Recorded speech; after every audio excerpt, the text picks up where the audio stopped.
Hey everyone, welcome back and thank you so much for joining me this week. Today we are going to be diving deep into a topic that concerns everyone, environmental racism. Last week we talked about intersectionality and environmental injustice, and while we gave a few examples on what those two looked like when interacting with one another, today, I want to get into how systemic this is. I want to get into how there is an entire system of oppression supporting the degradation of BIPOC communities. However, unfortunately, I really don't feel like talking into a hunk of metal this week, so we're going to watch me make some art. So one more time, thank you so much for joining me today. I'm always appreciative of all of your support, and don't forget to hit that like and subscribe button.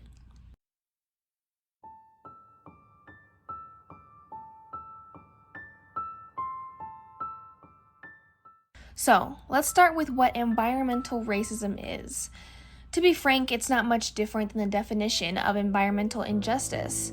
In fact, environmental racism is a subtopic of environmental injustice.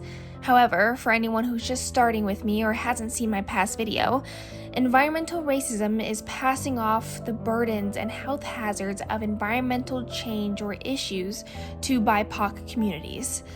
However, the important part to note here is that any form of racism is backed by a system of oppression. Racism isn't just words or opinions said by one person to another. It always has to have the support of an entire government or society or history to be able to call it racism. Without it, it's simply prejudice. So let's look at a few examples of environmental injustice and talk about how it becomes environmental racism because of the system that supports it.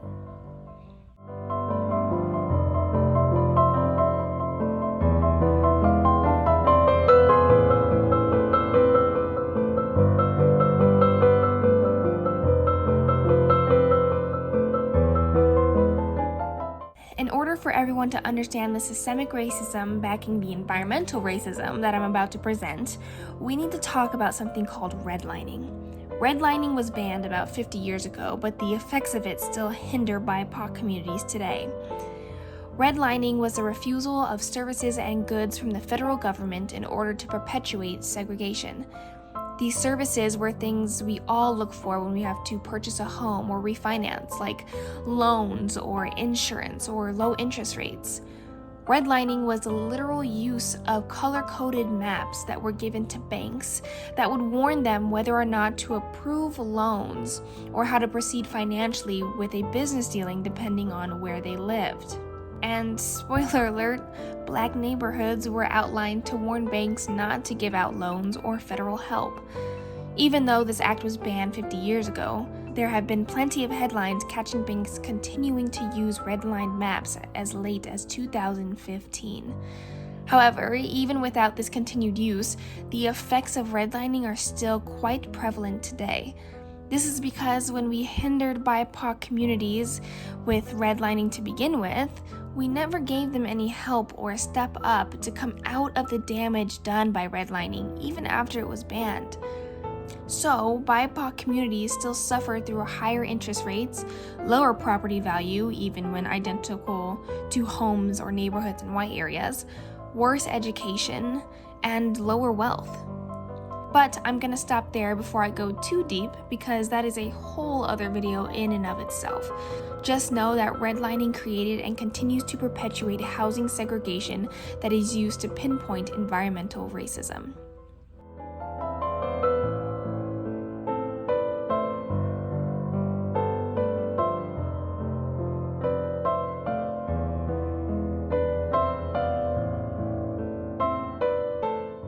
Let's take a look at our first example, Flint, Michigan. In 2011, Flint, Michigan became extremely broke. To curb or come back from this, they brought in emergency managers to help manage Flint's funds without going through normal political procedure. In turn, they decided that they could save money on clean water for its residents. In 2014, the state decided to stop buying water from Detroit's water supply and switch Flint's water supply to a new system. However, the new system wasn't going to be ready for about 2 years. So, in the meantime, and to continue saving money, they decided to take water from the Flint River.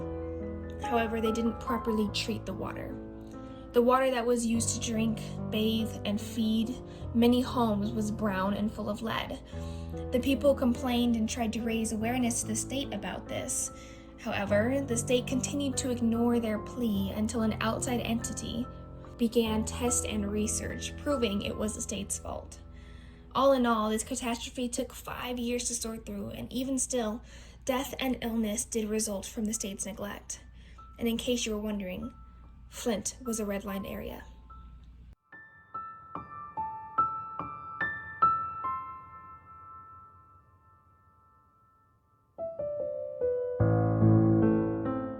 Our second example is Hurricane Katrina. Hurricane Katrina took place in 2005. For anyone who doesn't remember, this hurricane slipped past Florida into the Gulf of Mexico and intensified immensely before hitting land in Louisiana.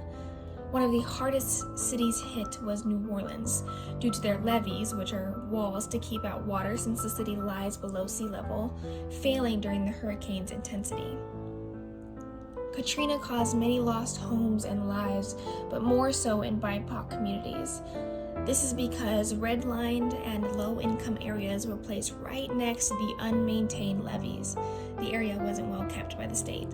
So, even when the state announced an evacuation, many people in these communities didn't leave from reasons varying from the fact that they had nowhere else to go to the fact that they lacked any transportation to do so.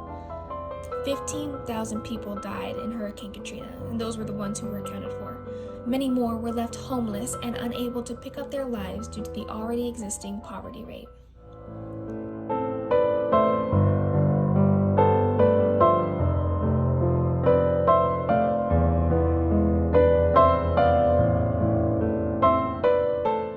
Our last example is air pollution.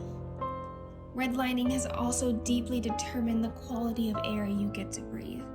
Redlined areas, or areas specifically built for Black Americans right after the freedom of slaves, were all placed in polluted areas. For example, next to railroads or highways or chemical or industrial plants. In my last video, we talked about Cancer Alley, an 85-mile stretch of housing that has 150 industrial plants surrounding them.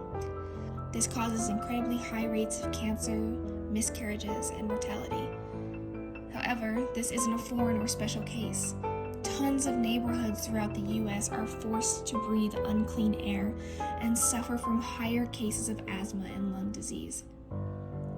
From Pittsburgh to Louisiana, previously redlined districts are all suffering the same fate, and it is no coincidence. In the words of Mustafa Santiago Ali, an official with the National Wildlife Federation, air pollution is an epidemic in minority communities where its residents are literally dying for a fresh breath of air.